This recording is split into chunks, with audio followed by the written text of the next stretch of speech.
Bismillahirrahmanirrahim.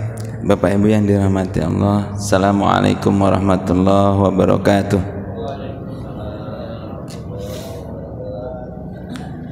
Alhamdulillah rabbil alamin. Wassalatu wassalamu ala rasulihil karim wa ala alihi washabihi ajmain, wa ba'du. Bersyukur kepada Allah subhanahu wa ta'ala dengan bersama mengucapkan alhamdulillahi rabbil alamin. Juga tidak lupa selawat dan salam kepada junjungan kita Nabi besar Muhammad sallallahu alaihi wasallam. Bapak Ibu yang dirahmati Allah, kita melanjutkan tentang perihal muamalah. Hari ini dalam pertemuan subuh ini, insya Allah saya akan menyampaikan terkait dengan beberapa ketentuan dan tinjauan Islam terhadap kegiatan-kegiatan muamalah yang sering kita lakukan. Pertama, bahwa kegiatan muamalah yang dilakukan umat Islam saat ini, baik Bapak Ibu semua dalam kegiatan sehari-hari, bukan sesuatu yang baru dalam agama Islam. Islam tidak membawa aktivitas dan kegiatan muamalah yang baru dalam kehidupan. Kehadiran Islam tugasnya sebagai nabi penutup dan agama penyempurna, sehingga fungsi dari nabi penutup dan agama penyempurna tadi juga menjadi bagian dari menyempurnakan kegiatan muamalah yang sudah dilakukan sejak Islam belum hadir atau sejak Rasulullah sallallahu alaihi wasallam belum diangkat menjadi nabi. Jadi kegiatan muamalah ini adalah kegiatan manusiawi yang dilakukan sejak manusia hadir di atas permukaan bumi ini. Jadi bukan sesuatu yang baru kegiatan-kegiatan yang kita lakukan, atau Islam tidak pernah menciptakan kegiatan muamalah dalam kehidupan masyarakat. Lalu apa fungsi Islam sebagai agama penyempurna? Praktek-praktek transaksi muamalah, baik itu di sektor keuangan, harta, perdagangan dan lain sebagainya, melalui Rasulullah sallallahu alaihi wasallam dan syariat Islam, maka praktek-praktek yang umumnya dilakukan oleh manusia sebelum agama Islam itu datang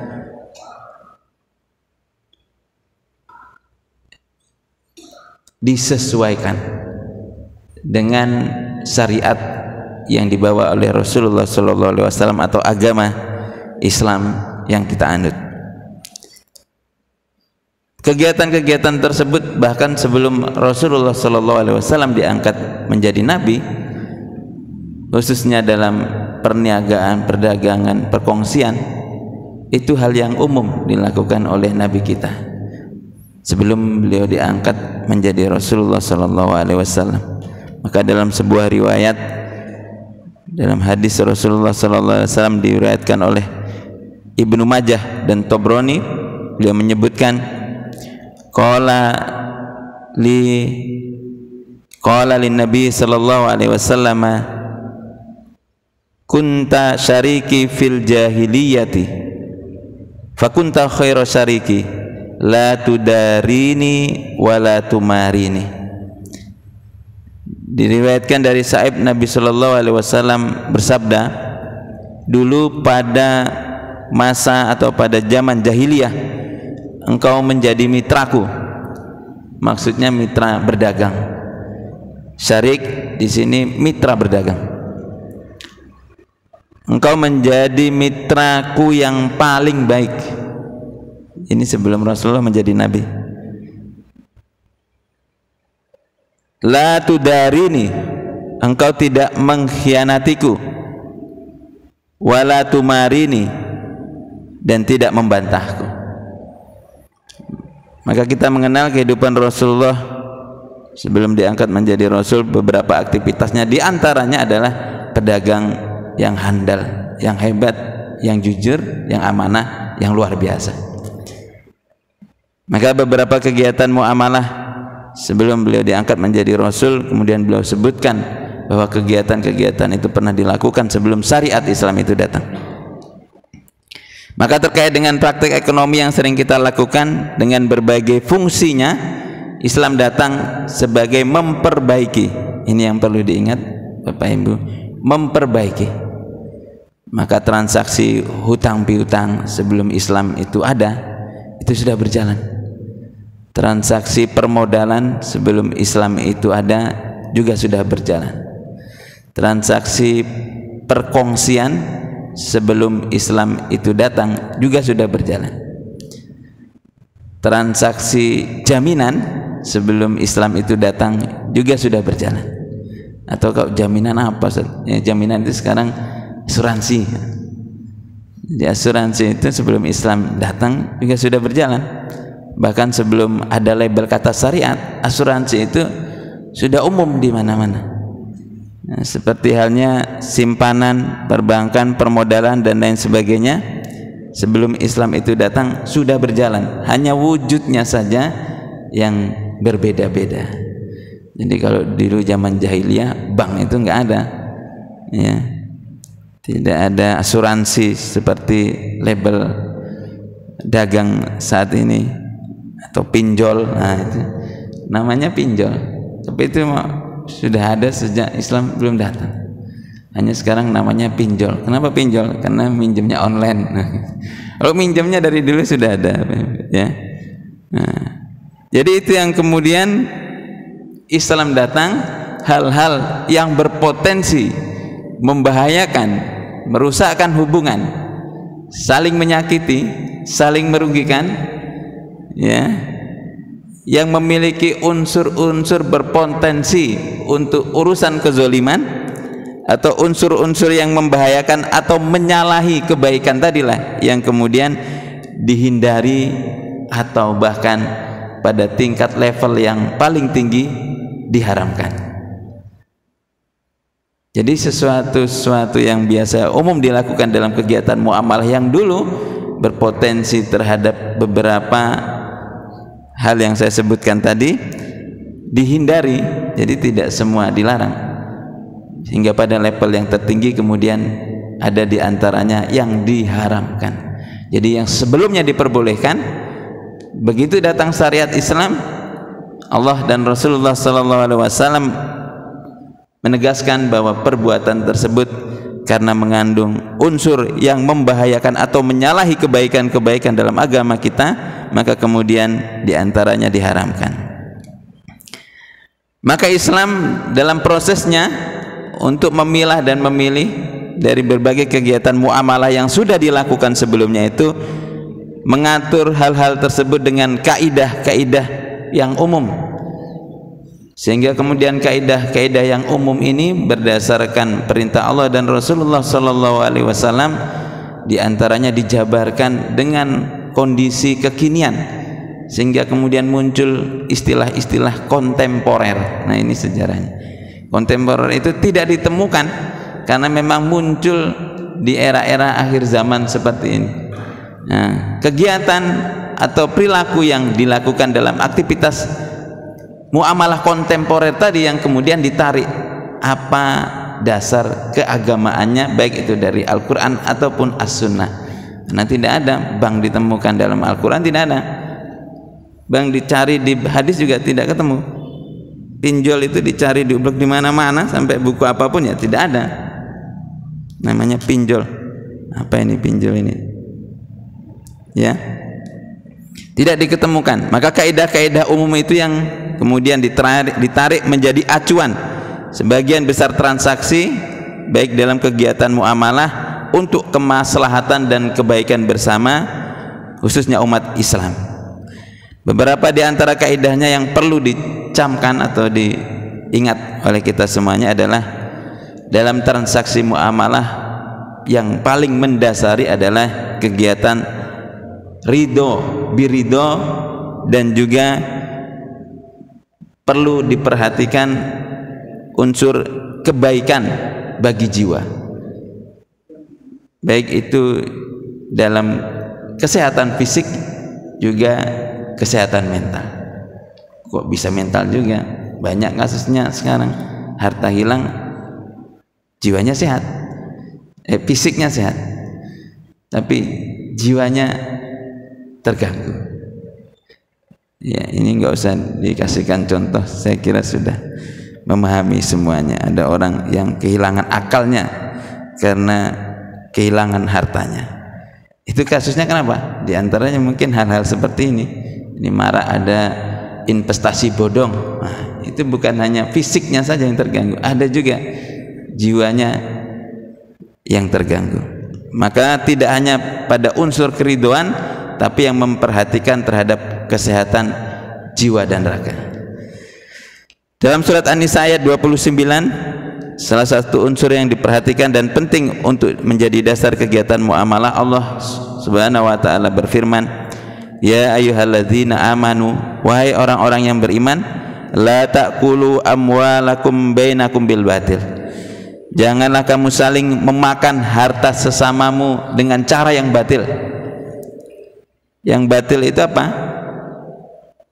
Tidak sesuai dengan peraturan, baik itu syariat atau hukum pada umumnya, zolim atau bahasa lainnya, kecuali dengan jalan perniagaan, illa antakuna tijarotan. Nah, jadi harus menggunakan jalur-jalur perniagaan, perdagangan, jual beli, transaksional, semuanya harus memenuhi unsur itu. Antarodin minkum, dengan suka sama suka di antara kamu. Jadi tidak hanya suka dengan suka saja, tapi antarodin minkum. Nah, tadi didasarkan tahapan pertama adalah transaksional. Melalui apa tadi yang disebutkan Allah Subhanahu wa taala? Tijarotan. Nah, secara spesifik sini gambarannya adalah perniagaan atau perdagangan.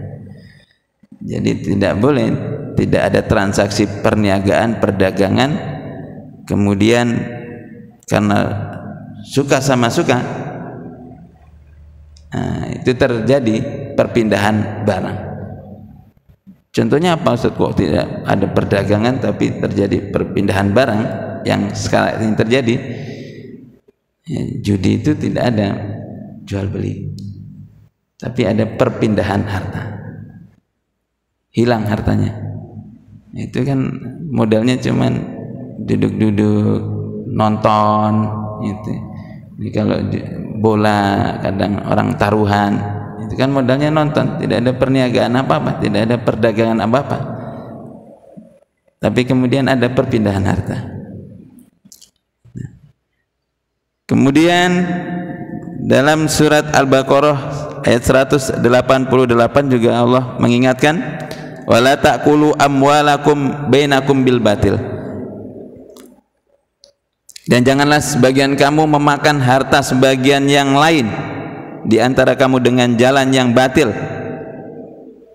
Wa tudlu biha ilal hukam. Nah, ini lebih jelas. Yang sudah makan dengan jalan yang batil tadi, ada di antara orang-orang yang melakukan kebatilan tadi atau kezoliman, wa tudlu biha ilal hukam, juga membawa urusan harta itu kepada hakim, disidangkan. Padahal jelas kalau ada orang berseteru pasti ada yang benar dan pasti ada yang salah, tidak mungkin dua-duanya benar, ini tidak mungkin. Tapi kasusnya di pengadilan banyak itu yang konflik terkait dengan batasan tanah, kepemilikan rumah, ahli waris. Itu semuanya pasti kalau ada yang benar, di satu sisi pasti ada yang salah, tapi dibawa ke pengadilan. Jadi perseteruan antara kepemilikan harta tadi tidak cukup, sudah ada niat untuk menzolimi atau menyakiti atau merugikan orang lain, bahkan niatnya itu diperkuat dengan apa? Membawanya ke pengadilan untuk memenangkan dirinya, padahal zalim. Wa tudlu biha ilal hukami litakulu fariqam min amwalin nasi. Niatnya jelas untuk memakan harta sebagian manusia lain dengan cara yang zalim. Nah, ini sudah diingatkan sejak Al-Quran itu turun bahwa tipikal orang seperti ini itu ada. Al-Quran mengingatkan kita semuanya. Jadi tidak usah bingung juga bahwa sudah menjadi bagian dari kehidupan manusia yang diingatkan dalam Al-Quran hingga akhir zaman nanti. Ada tipe orang yang memang ingin mengambil harta orang lain dengan cara yang zalim, dengan bagaimanapun, bahkan dia tidak berputus asa. Bila tidak berhasil dengan caranya tersebut, dia akan masukkan perkara itu ke pengadilan dengan niatan memang memenangkan perkara itu, ya.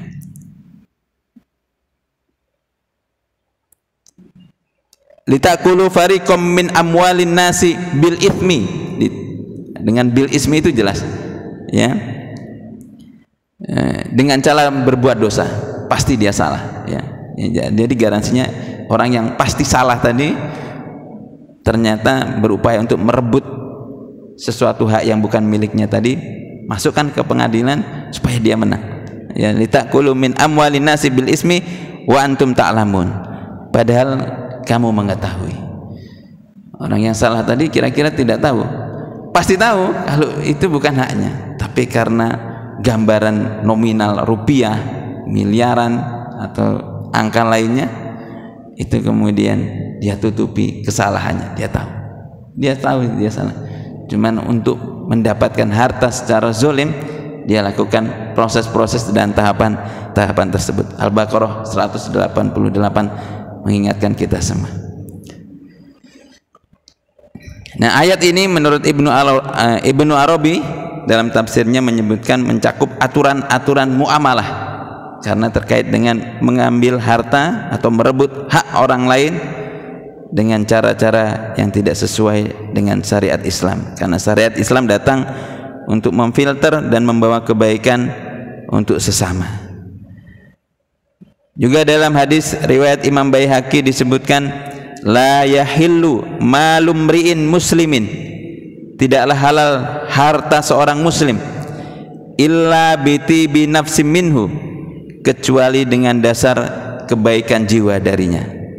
Jadi dasarnya adalah kebaikan jiwa, memang dilakukan dengan cara yang baik, bekerja dengan cara yang baik, mendapatkan harta dengan cara yang baik, memperoleh kekayaan dengan cara yang baik, menerima gaji dengan cara yang baik. Jadi dasarnya semuanya adalah kebaikan. Kenapa hubungannya dengan jiwa? Ini disebutkan juga ada hubungannya bahwa seorang yang memakan harta yang tidak halal itu dalam sebuah transaksi yang umum kita dengar riba, itu yatakhabbatuhu syaiton minal mas, itu dampaknya ke jiwa. Jadi orang yang biasa makan atau mengkonsumsi dari sumber kehidupan yang tidak halal, salah satunya adalah dengan proses ribawi, itu pola pikirnya itu tidak jauh atau tidak berbeda dengan pola pikir yang dilakukan oleh setan dan para pengikutnya. Ya, kalau dia haus harta, maka semakin ditumpuk hartanya. Ya, jadi tidak pernah merasa puas. Yang sering menjolimi orang juga tidak berhenti, semakin luas juga zolimnya, begitu. Yang sering menekan orang juga semakin banyak perbuatan yang dia lakukan. Kenapa? Ya takhabbatu syaitanu minal mas. Jadi tindak tanduknya, gerak-geriknya, jiwanya itu terkontaminasi percis sama dengan gerak-gerik setan dan para pengikutnya. Yang kedua, tadi kalau terkait dengan adanya ridho dan kebaikan bagi jiwa manusia, yang kedua menepati janji dan kesepakatan dengan akad-akad yang ditentukan. Maka transaksi-transaksi tadi lahirlah akad-akad versi Islam yang memfilter dari kegiatan-kegiatan muamalah yang sebelumnya itu membahayakan, membawa keburukan atau memiliki unsur-unsur kezoliman, difilter dengan janji dan kesepakatan melalui akad-akad yang ditentukan. Maka kesepakatan atau janji-janji yang dibentuk itu dalam bahasa kita disebut dengan akad. Akad itu apa? Akad itu bahasa Indonesianya kontrak. Akad itu kontrak. Maka kegiatan apapun ketika ada peralihan itu harus tertulis, terkontrak dengan baik apa akadnya. Kalau perniagaan akadnya permodalan atau perkongsian, kalau hutang akadnya tabaruk, kebajikan, kebaikan, hutang piutang, ditulis juga, tulis ya. Bahkan dalam Al-Quran secara jelas, masa orang hutang disuruh nulis, ditulis dalam Al-Quran disebutkan yang nulis itu yang meminjam. Nah, kalau bapak ibu sungkan, kan bapak ibu sungkan itu nuliskan, masa sama keluarga ditulis, ya bilang aja, coba sudah tulis, ini kertasnya ditulis berapa pinjam, kembalikannya kapan, tanda tangan, nanti kasihkan ke saya. Nah, Al-Quran sudah punya solusinya. Kan bapak ibu sungkan ya, nama ditulis, nomor KTP berapa gitu ya. Kasihkan kertasnya, suruh dia nulis. Al-Qurannya suruh nulis, yang minjem hutang disuruh nulis. Nah, jadi dia nulis, kita ngecek, oh iya sudah, oke. Sudah jelas semuanya yang di situ, yang diuruskan kontraknya. Kalau sungkan, ternyata Al-Quran sudah tahu kalau bapak ibu itu sungkan kalau urusan hutang piutang, makanya yang hutang yang suruh nulis, karena dia mau dapat uang maka semangat nulisnya. Nah, ya. Nggak ragu-ragu maksudnya bapak ibu ya. Kesepakatan atau kontrak tadi merupakan bagian dari transaksi antara kedua belah pihak atau antara kelompok. Kadang ada perkongsian melibatkan banyak orang, tidak hanya antara kedua belah pihak saja. Nah, kalau transaksinya banyak orang atau kelompok itu biasanya multi akad. Nah, banyak akad yang perlu disepakati bersama. Nah, ini Islam datang dengan memenuhi rukun dan syarat serta kesepakatan yang diridhoi Allah Subhanahu wa taala. Jadi kita mencari keridhaan ya, mencari keridhaan. Jadi kalau segala sesuatu yang kita jalankan ini berdasarkan ridha Allah Subhanahu wa taala, dalam surat Al-Maidah disebutkan, ya ayyuhalladzina amanu ufu bil uqudi. Wahai orang-orang yang beriman, penuhilah akad-akad itu. Itu perintah Allah Subhanahu wa taala. Jadi akad-akad yang sudah dibentuk kemudian diharapkan bisa dilaksanakan dalam kegiatan muamalah itu, Allah memerintahkan ufu bil uqudi, penuhilah akad-akad itu. Siapa? Semua orang yang terlibat dalam akad tersebut. Ya. Itu perintahnya Al-Qur'an, bukan ustadz, bukan. Ya. Kemudian yang ketiga, larangan untuk berbuat gharar. Gharar ini bahasa Indonesianya gharar, tidak pasti, tidak ada kepastian. Ya, itu disebut dengan gharar. Tidak ada kepastian, tidak ada kejelasan. Ya. Dalam hadis riwayat Imam Malik disebutkan,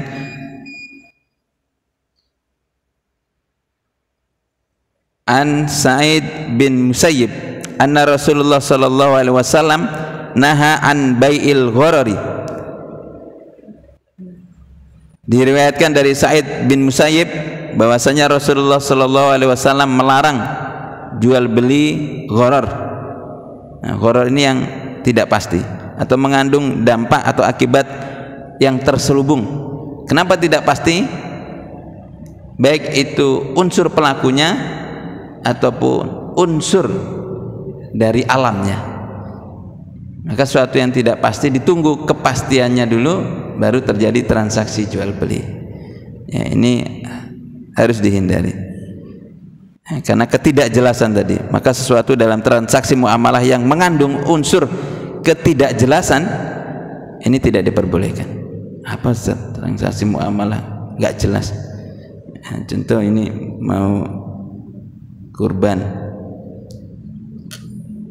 ada yang jual kurban sapi,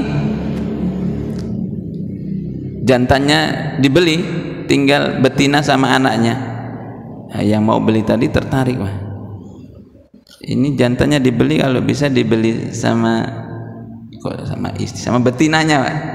Kemudian sudah mengandung, ini tinggal nunggu lahirannya saja, tapi nggak usah dihitung anaknya. Ini betina saja.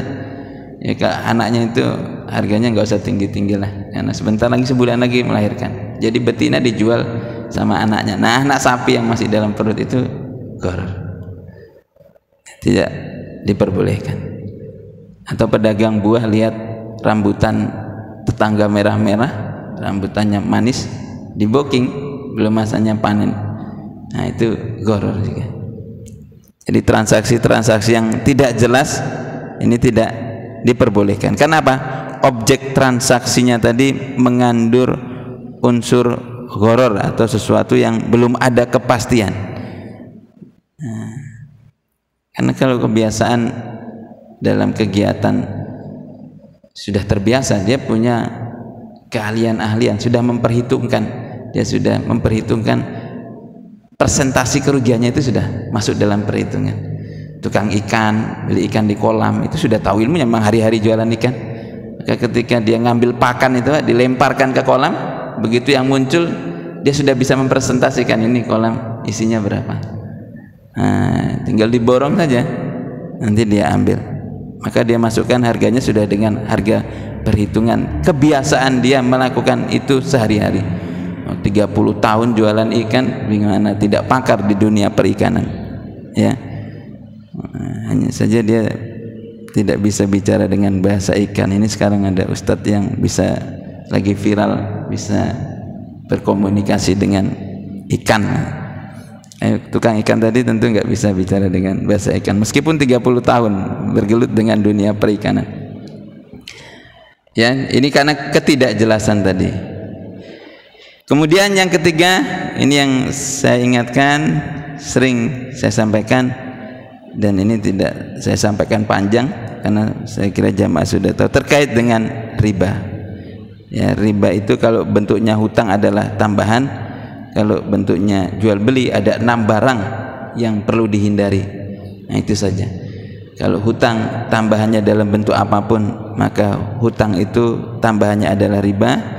Kalau jual beli harus dihindari jual beli emas, jual beli perak, jual beli bahan makanan pokok, ada gandum, ada tamar, ada gandum basah, ada garam.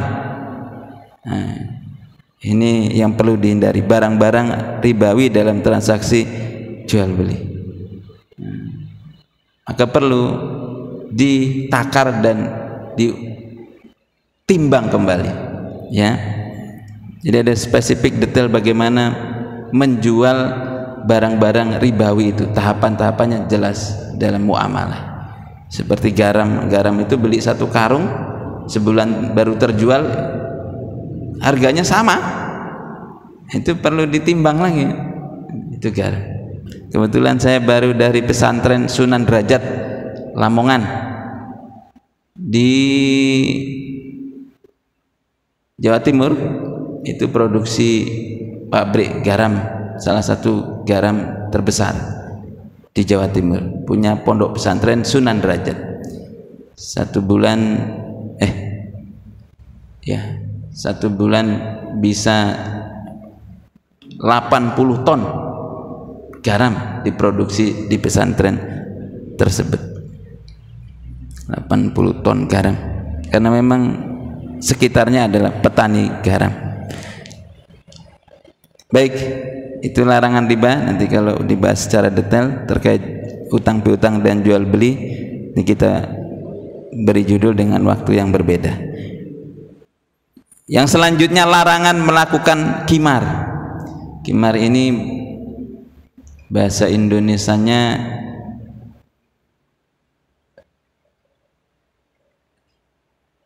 perjudian atau spekulasi. Nah, spekulasi, nah, jenisnya sama dengan perjudian dan spekulasi, ya. Jadi yang sifatnya modelnya adalah ada yang menang di antara salah satu pihak, ini masuk dalam bentuk qimar, perjudian atau spekulasi, ya. Jadi ini bentuk-bentuk permainan atas harta yang dimiliki oleh masyarakat pada umumnya, kemudian ditentukan siapa yang menang dan siapa yang kalah. Ini dilarang dalam agama Islam, ya. Siapapun itu, tidak melihat tingkatan sosial, suku, acara, kegiatan. Mau 17 Agustusan kalau bentuknya judi ya tetap judi. Mau merayakan ulang tahun kalau ada kegiatan ulang tahun, bukan ulang tahun manusia ya, ulang tahun ini apa biasanya? Pemerintahan. Nah, itu hati-hati yang melakukan kegiatan-kegiatan.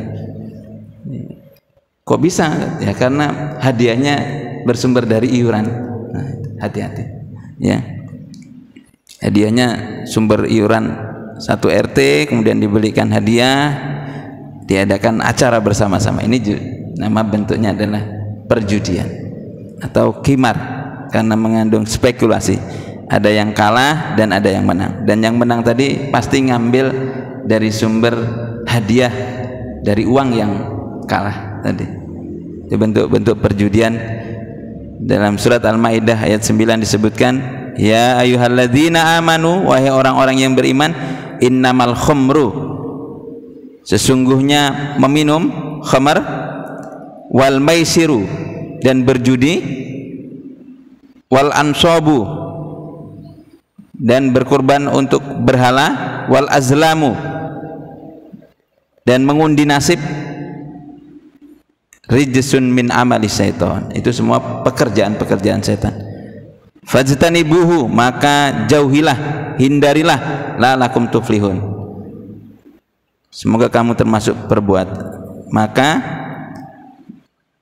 kamu akan mendapatkan kemenangan atau keberuntungan.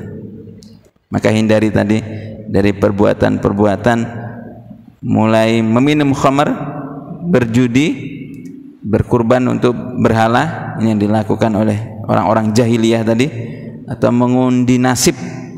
Dulu orang mengundi nasib itu dengan panah, ya. Jadi undian nasib dulu ditentukan dengan panah. Itu termasuk dari perbuatan-perbuatan setan. Maka kita harus menjauhinya, perbuatan-perbuatan tersebut, agar kita mendapatkan tuflihun, kemenangan. Ini dalam surat Al-Maidah ayat 90. Kemudian yang terakhir dari perbuatan-perbuatan yang perlu kita perhatikan dalam mengatur muamalah dengan kaidah-kaidah umumnya adalah terkaitan dengan kewajiban berlaku adil dan larangan berbuat zalim. Maka asasnya adalah lihat keadilannya dan hindari perbuatan zalim. Berlaku adil dan tidak berbuat zalim ini menjadi aturan umum dalam syariat Islam. Maka keadilan itu prioritas utama, dan tidak melakukan kezaliman antara sesama.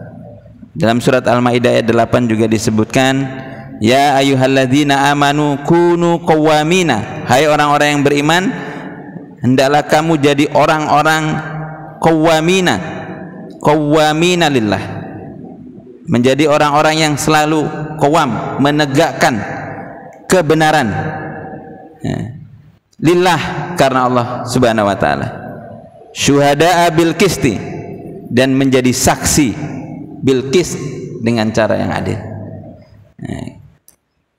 Maka tidak boleh berbuat zalim, dan keadilan menjadi prioritas dasar dalam kegiatan kita bermuamalah.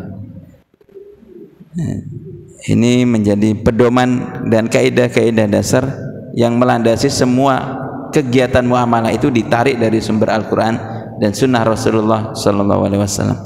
Kita akan lanjutkan dalam pertemuan berikutnya insyaallah terkait dengan kaidah-kaidah lainnya di luar dari ketentuan kaidah umum Al-Quran dan Sunnah Rasulullah SAW. Usikum wa nafsi bitaqwallah. Assalamualaikum warahmatullahi wabarakatuh.